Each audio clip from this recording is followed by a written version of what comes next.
Happy Friday. So today I'm going to continue the real estate discussion. And today I wanted to talk about the 1031 like-kind exchange.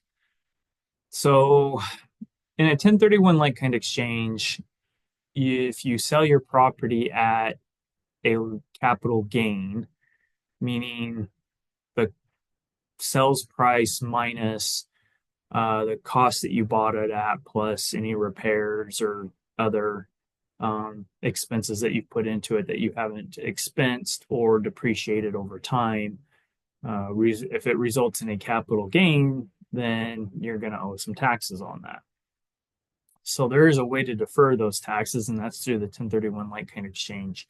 And the best way for me to describe this is to really use vehicles. And it's because we do like kind exchanges in vehicles all the time.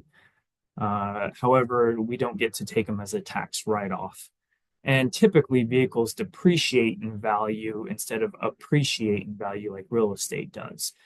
And so, because of that, I have to tweak the normal scenario a little bit to make this work. So, I'm a Chevy guy. I think everybody out there has their own preferred brand of vehicles. So, I'm going to use Chevy as an example. So, let's say you go out and you buy a 1975 Corvette Stingray, and it is a rust bucket. Now, I will disclaimer up front, the numbers in this scenario are completely made up, not anywhere true. Things would probably cost a lot more than this. But let's say you buy this Corvette Stingray, 75 Corvette Stingray rust bucket for $5,000, and you take $20,000 to completely restore it to pristine condition. So you're into this vehicle, $25,000. And let's say you were to go and sell it to a private party, you could get $50,000 out of it. So you would have a $25,000 capital gain, $50,000 value that it is sold at minus the $25,000 you've put into it. So you have a $25,000 capital gain that you would owe taxes on if you sold it like that. So instead, let's say you drive this car down to the Chevy dealership and you trade in this Corvette for a $100,000 diesel pickup. And then you put in an additional $50,000, whether you take out a loan to do that or if you have the cash available, doesn't really matter.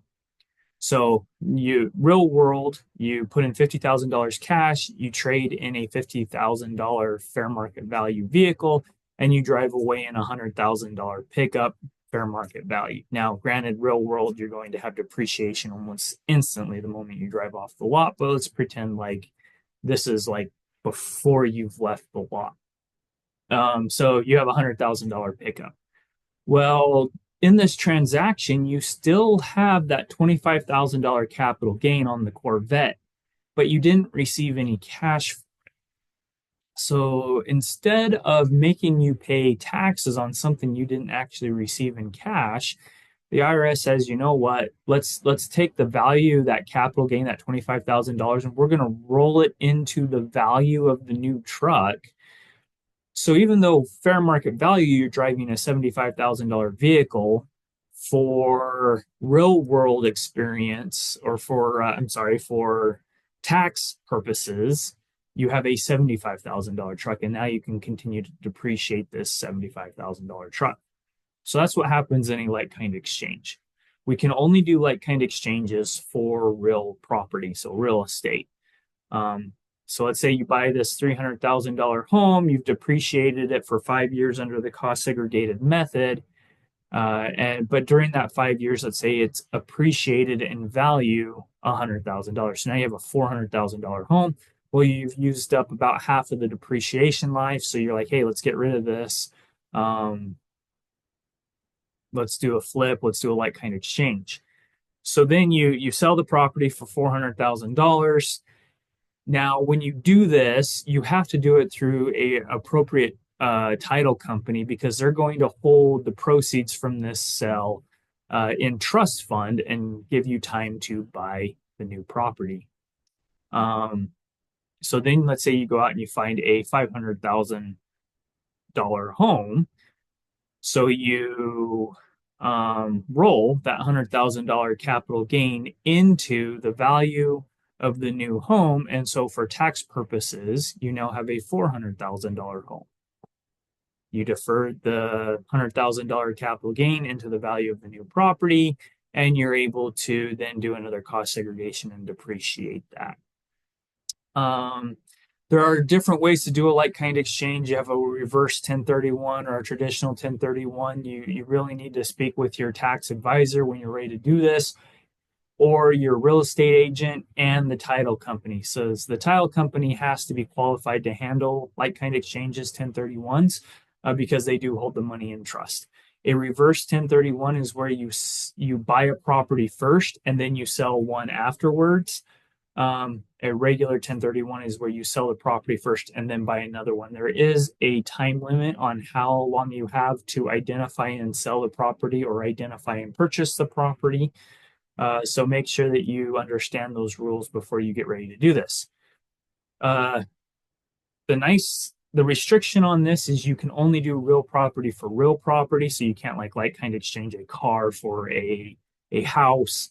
But because it's real property for real property, it's any real property for any real property. So you could like kind of exchange bare farm ground for skyscraper, complex, office building. You could do commercial for real estate or real estate for commercial.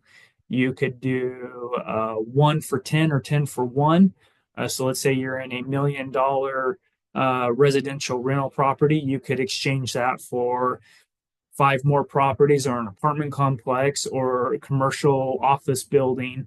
Or let's say you have 4 or 5 smaller homes that you're ready to exchange. So you'd sell all 5 of those and you could like kind of exchange those into, let's say, one large commercial property.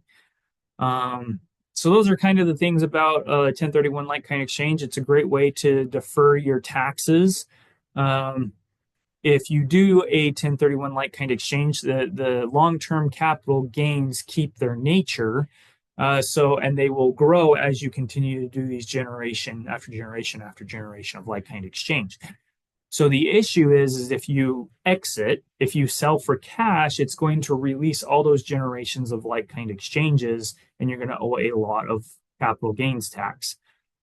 When you take depreciation, you have what's called depreciation recapture.